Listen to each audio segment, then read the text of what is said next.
नमस्कार प्यारे साथियों, मैं अनुराग रंजन आपका स्वागत करता हूं अपने YouTube channel teaching job by Anurag Ranjan पे। तो प्यारे साथियों, सी टेट की मैथ की क्लास में सी टेट की मैथ की यह हमारी दूसरी क्लास है। अगर जिसने पहली क्लास नहीं देखा तो उसका लिंक मैं वीडियो के डिस्क्रिप्शन बॉक्स में दे रहा हूँ, आप वहाँ से देख सकते हैं। तो बिना किसी देर के चलिए हम वीडियो को शुरू करते हैं। हमने पढ़ा था कल नंबर सिस्टम। नंबर सिस्टम में हमें पूर्णांक पढ़ना है आज। पूर्णांक का हमारा मतलब है कि पूरा का पूरा अंक, पूरा का पूरा अंक से 5 है पूरा का पूरा है, 6 है पूरा है, 1000 है पूरा है, 800 है पूरा है। कोई आधा अधूरा अंक नहीं, जैसे 5.4 में ना हो, 6.8 ना हो, कुछ भी हो, आधा अधूरा में ना हो, जो पूरा का पूरा हो वो होता है पूर्णांक। तो पूर्णांक दो प्रकार का होता है। पूर्णांक को दो भागों में बांटा गया है। पूर्णांक को दो भागों में बांटा गया है। एक है धनात्मक पूर्णांक,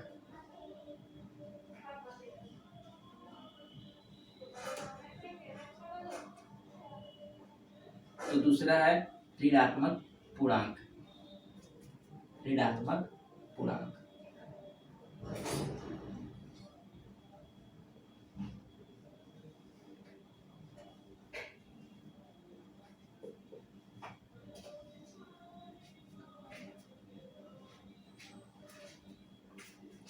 संख्या रेखा पर ये संख्या रेखा है, 0 से स्टार्ट होगा, +1 +2 +3 +4 +5, ऐसे ऐसे करते करते प्लस इन्फानाइट यानी अनंत तक जाएगा।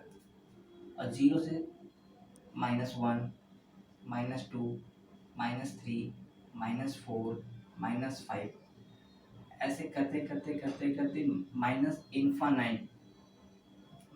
इन्फानाइट तक जाएगा। जो माइनस में है वो आपका ऋणात्मक पूर्णांक कहलाएगा। ऋणात्मक पूर्णांक। और जो प्लस में है वो आपका धनात्मक पूर्णांक कहलाएगा। धनात्मक पूर्णांक। और जब बात जीरो का आता है, जीरो कौन सा पूर्णांक है, धनात्मक पूर्णांक है या ऋणात्मक पूर्णांक है, तब जीरो ना तो धनात्मक है ना तो ऋणात्मक है, यानी कि शून्य क्या है, शून्य न्यूट्रल है, शून्य कुछ नहीं है, ना तो ऋणात्मक है ना तो धनात्मक पूर्णांक है। यहाँ तक नो डाउट। पूर्णांक दो प्रकार का होगा, एक धनात्मक में होगा, एक ऋणात्मक में होगा। संख्या रेखा पे 0 से लेके -1 -2 माइनस ऐसे इन्फानाइट तक जाएगा तो क्या कहलाएगा, ऋणात्मक। अगर यही प्लस में जाएगा तो धनात्मक होगा। सबसे मोस्ट इम्पोर्टेंट बात ये है, अभी आपको बताना होगा कि माइनस का 1 बड़ा है या माइनस का 8 बड़ा है। आपको बताना माइनस का 1 बड़ा है या माइनस का 8 बड़ा है। तो आपको पता है होगा फ्रेंड, माइनस का 1 बड़ा है माइनस के 8 से। क्यों? क्योंकि देखते हैं, जब आप संख्या रेखा पे देखेंगे 0 से -1 -2 -3 -4 -5 -6 +1 +2 +3, आपके पास 1 रुपए थे, ठीक है, आपने किसी को दे दिया तो 0 रुपए बचे। अब आपके पास पैसे नहीं है लेकिन आपको किसी को पैसे देने हैं तो आपने 1 रुपए को उधार लिया, 1 रुपए को उधार लिया। फिर आपको किसी को पैसे देने हैं तो आपने 2 रुपए को उधार लिया, 3 रुपए को उधार लिया। माइनस में होते जा रहे हैं आप, मतलब आप लॉस में होते जा रहे हैं। 4 रुपए को उधार लिया, 5 रुपए को उधार लिया, 6 रुपए को उधार लिया, ऐसे ऐसे ऐसे उधार माइनस जितना भी बढ़ता जाएगा, जितनी बड़ी संख्या में माइनस जाएगा उतना ही वह संख्या छोटी होगा, ठीक है। और जितना छोटी संख्या होगा उसके साथ माइनस लगा होगा, यानी कि कम कर्जा है तो क्या होगा, वो बड़ी संख्या हो गई। कंपैरिजन करके देख लेते हैं हम, माइनस का 5 माइनस का 10, दोनों में कौन बड़ा है, जो छोटी संख्या होगी, जिसके साथ छोटी संख्या है, जो छोटी संख्या उसके साथ माइनस लगा है, तो वो क्या होगा, बड़ा होगा एज कंपेयर बड़ी संख्या के माइनस से, ठीक है।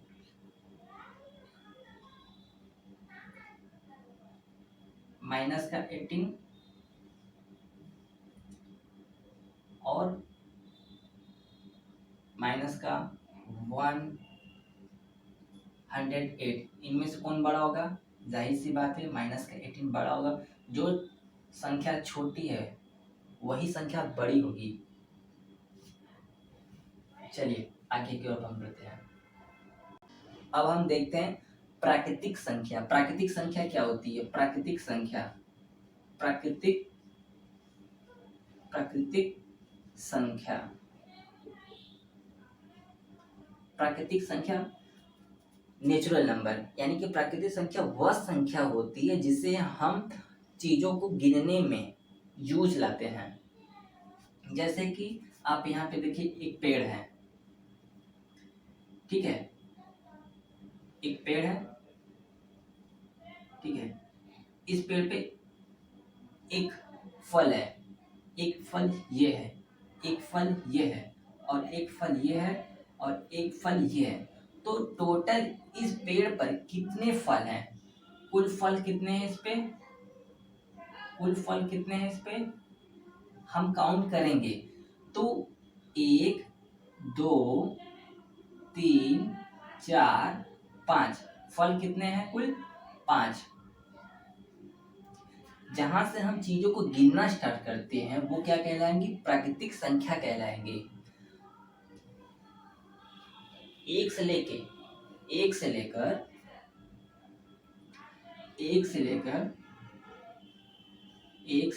1 2 3 4 5 6 7 8 ऐसे ऐसे इनफाइनाइट तक सभी संख्या क्या कहलाएंगी, प्राकृतिक संख्याएं कहलाएंगी। यदि पूर्ण संख्या की अब हम बात करें, ये थी तो प्राकृतिक संख्या। अब पूर्ण संख्या की बात करें, पूर्ण संख्या क्या, होल नंबर।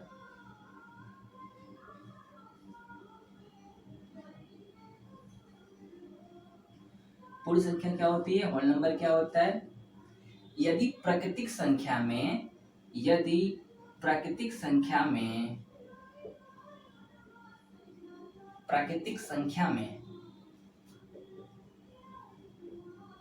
शून्य को ऐड कर लिया जाए, यानी शून्य को शामिल कर लिया जाए, में शून्य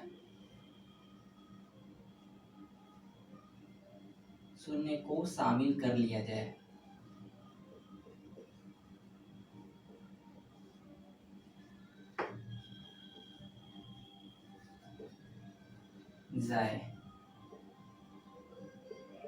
तो पूर्ण संख्या कहलाएगा,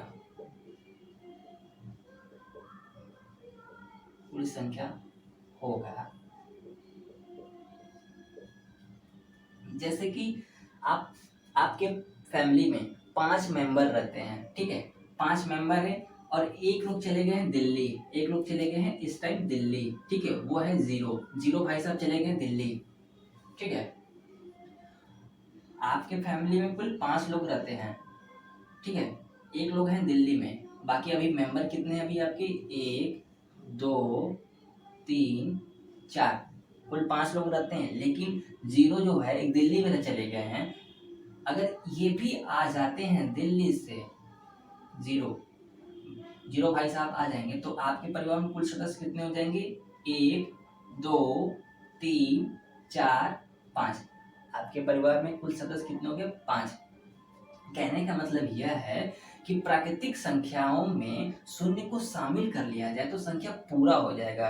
आपके परिवार में 5 लोग थे, लेकिन एक लोग चले गए थे दिल्ली, अगर वो भी वापस आ जाएंगे तो आपका परिवार पूरा हो जाएगा, यानी कि होल हो जाएगा। तो जीरो को अगर शामिल कर लिया, 0 से 1 2 3 4 5 6 ऐसे इन्फानाइट तक जाएंगे तो क्या कहलाएगा आपका होल नंबर या पूरी संख्या कहलाएगी।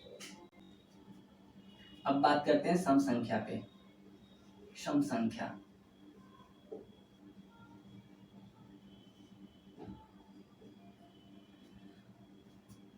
वह संख्या जो 2 से विभाजित हो।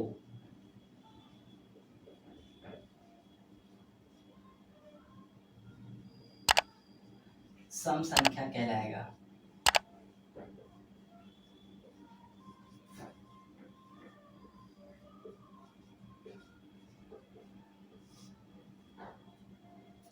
पहचान क्या है? कोई संख्या सम है, पहचान यह है कि आपको विभाजित करने की जरूरत नहीं है। अंतिम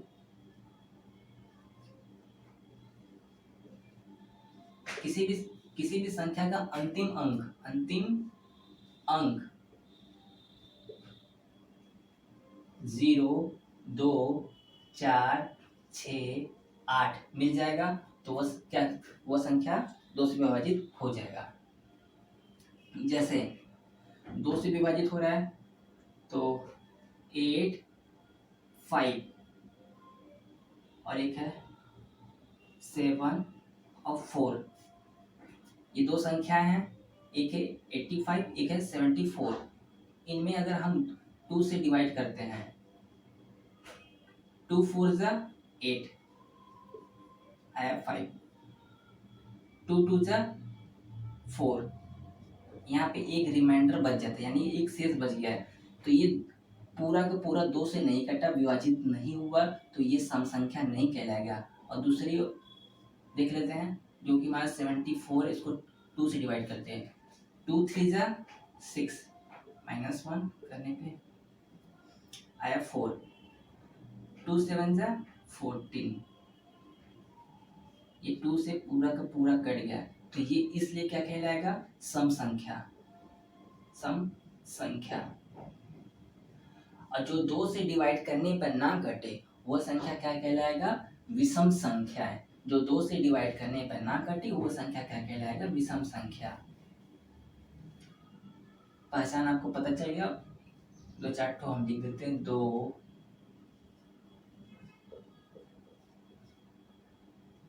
ठीक है। ऐसे विषम संख्या क्या कहलाएंगे?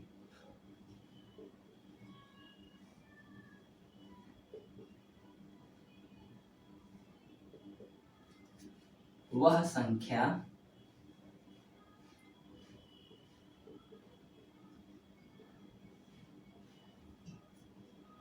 जो 2 से विभाजित न हो, 2 से विभाजित न हो, विषम कहलाएगा।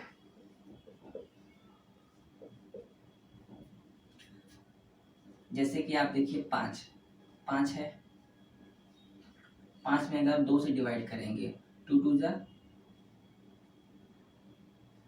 जा 4, यहाँ पे एक रिमाइंडर बच जाता है, तो 5 क्या है? विषम है। 9, 2 में 9 क्या है? 2 4 जा 8, रिमाइंडर 1, जो 2 से नहीं कटेगा वो विषम कहलाएगा। ठीक है, अब आगे चलते हैं। 3 5 7 9 11 13 15 17 19 ऐसे ऐसे चलते चलेगा। नोट डाउन कर लेते हैं। अब 0 क्या है? 0 सम है या विषम? 0 सम या विषम? एग्जाम में अगर पूछ लेगा कि जीरो क्या है, सम है या विषम है, तो इसको हम सेटिस्फाई करते हैं जीरो सम है या विषम।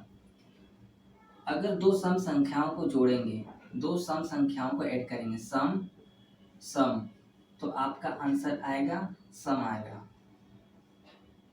ठीक है, यहीं पे देख लेते हैं।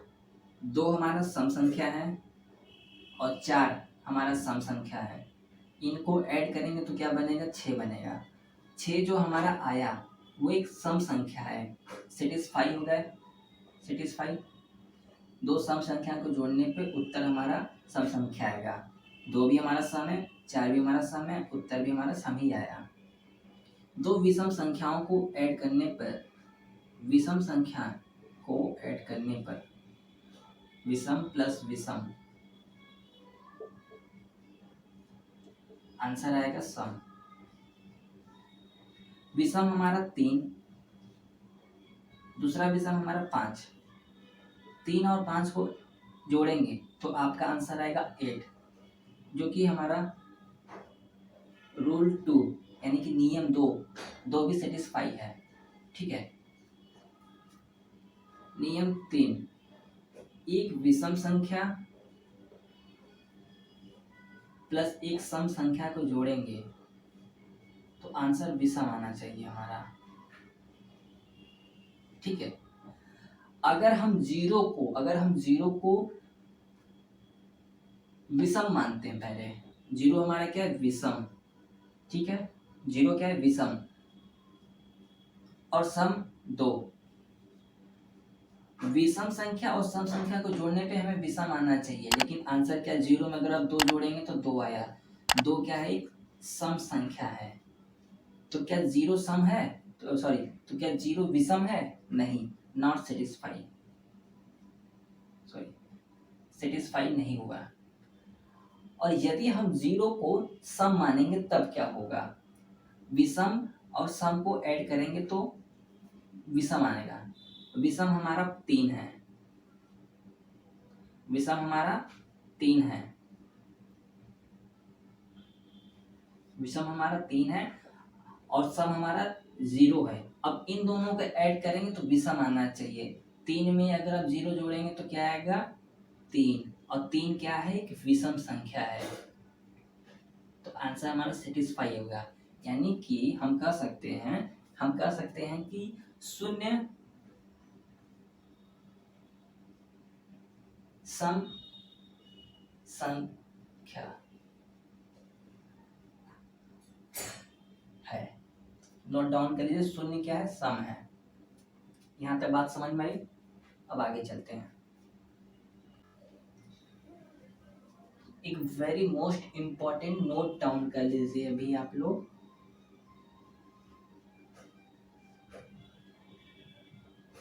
आप लोगों को हर एक एग्जाम में देखने को मिलेगा, टीचिंग एग्जाम में सबसे छोटी संख्या, सबसे छोटी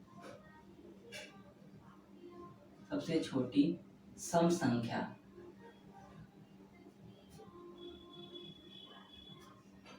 कौन है।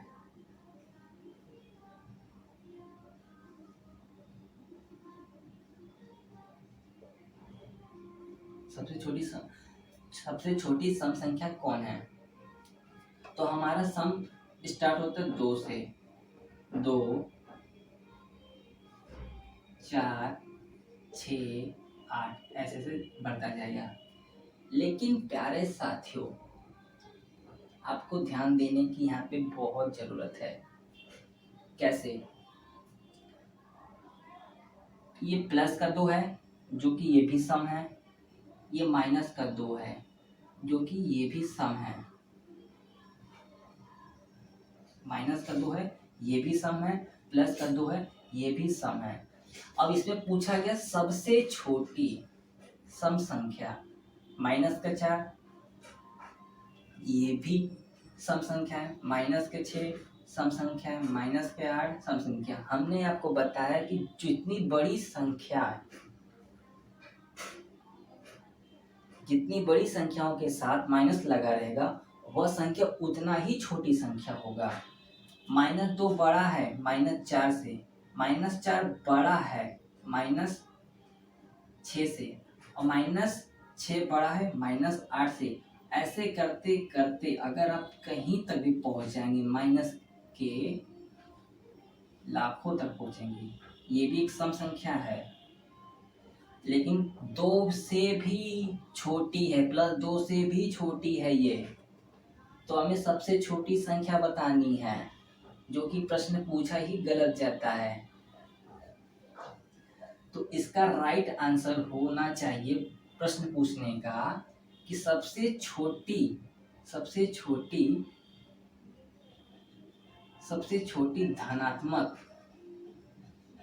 धनात्मक सम संख्या।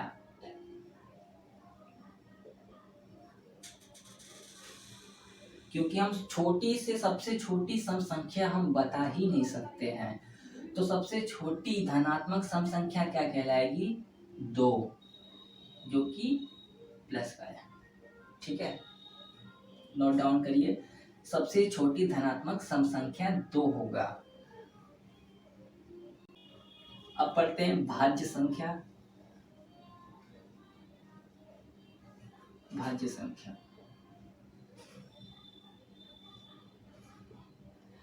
भाज्य संख्या क्या होती है?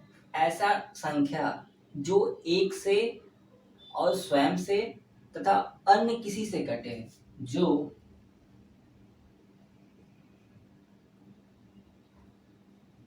एक से, स्वयं से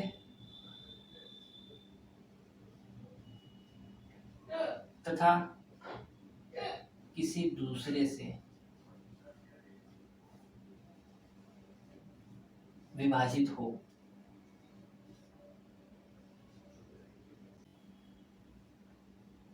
दूसरे से विभाजित हो।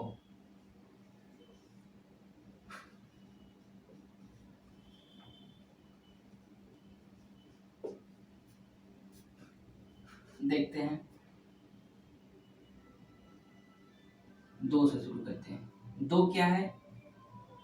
1 से तो कटा और 2 से भी कटेगा, लेकिन किसी और से क्या ये कट रहा है? नहीं। 3 को देखते हैं। 3 1 से तो कटा, खुद से कटा, लेकिन किसी और से कटा? नहीं। 4 को देखते हैं। 4 1 से तो कटा, खुद से कटा, क्या किसी और से कट रहा है? जी हाँ, जो कि 2 से कट रहा है। जो 1 से कटे, स्वयं से कटे तथा किसी दूसरे से विभाजित हो, दूसरे से किसी अदर नंबर से भी कट जाए, तो क्या कहलाएगी? भाज्य संख्या कहलाएगी। भाज्य संख्या क्या है? जो किसी दूसरे से कटे, जैसे कि 6 क्या है?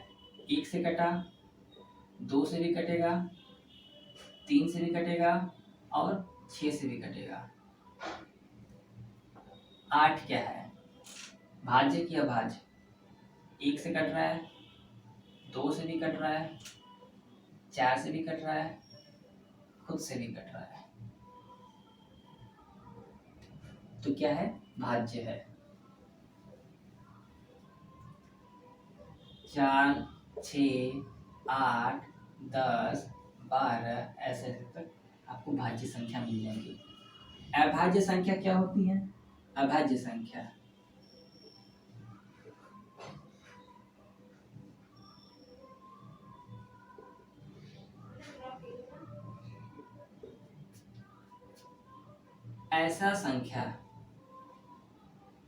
ऐसी संख्या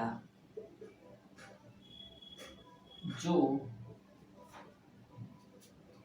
1 से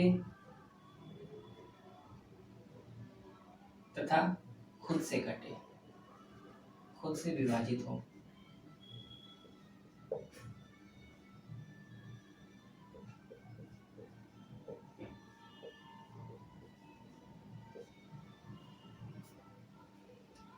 दो 1 से कट गया, खुद से कट गया। 7 1 से कट जाएगा, खुद से भी कट जाएगा, किसी और से नहीं कट रहा है, तो क्या है? अभाज्य संख्या। 3 एक से कट रहा, खुद से कटा। 5 एक से कटा, खुद से कटा। 6 पे जाते हैं तो 1 से कटेगा, 2 से भी कटेगा, 3 से भी कटेगा, खुद से कटेगा। तो क्या ये अभाज्य संख्या है? नहीं, ये क्या है? भाज्य है।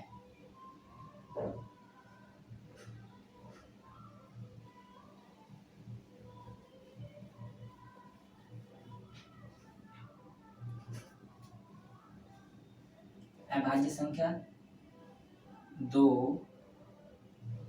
3, 5, 7,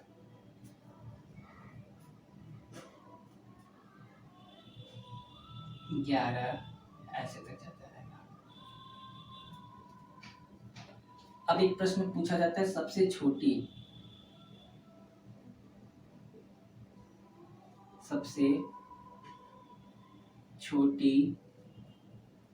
भाज्य संख्या। सबसे छोटी भाज्य संख्या क्या होगा? आपका आंसर हो जाएगा 4। ठीक है। सबसे छोटी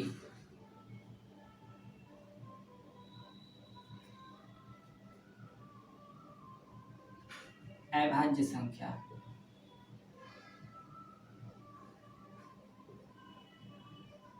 सबसे छोटी अभाज्य संख्या 2। जब बात करें एक की, एक क्या है? एक क्या है? भाज्य है या अभाज्य है? देखिए,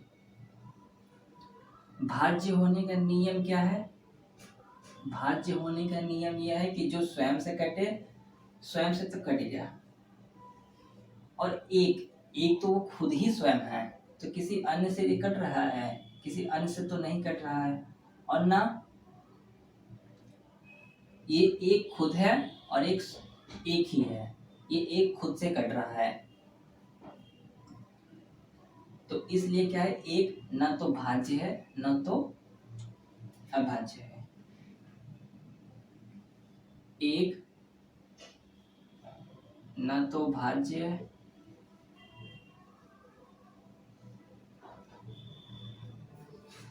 ना तो अभाज्य है।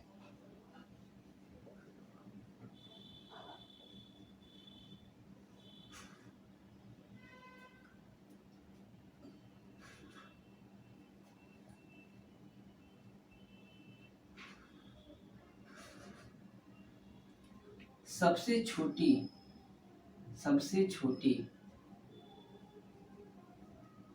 सबसे छोटी सबसे छोटी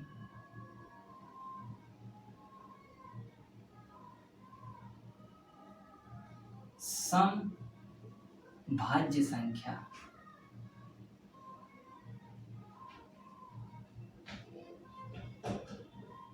सबसे छोटी समभाज्य संख्या आपका आंसर है 4।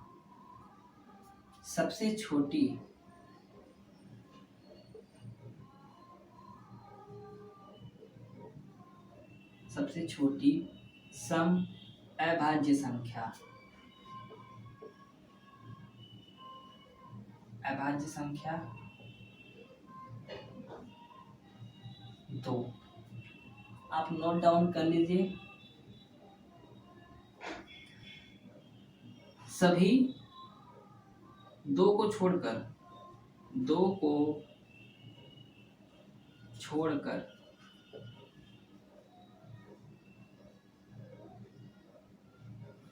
छोड़कर सभी अभाज्य संख्या विषम होती है।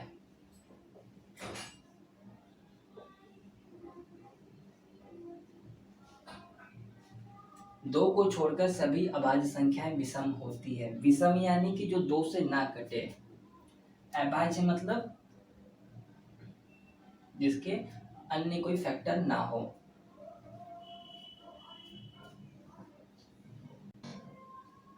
एक पॉइंट और नोट कर लेते हैं। सबसे छोटी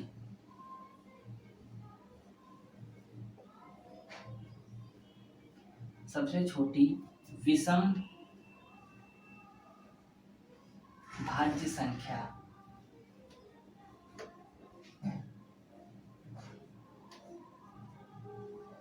9।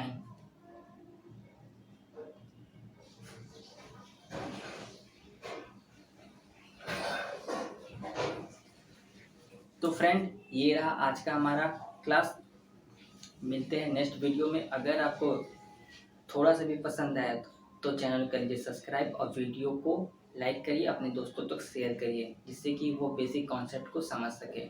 मिलते हैं नेक्स्ट वीडियो में, तब तक के लिए जय हिंद।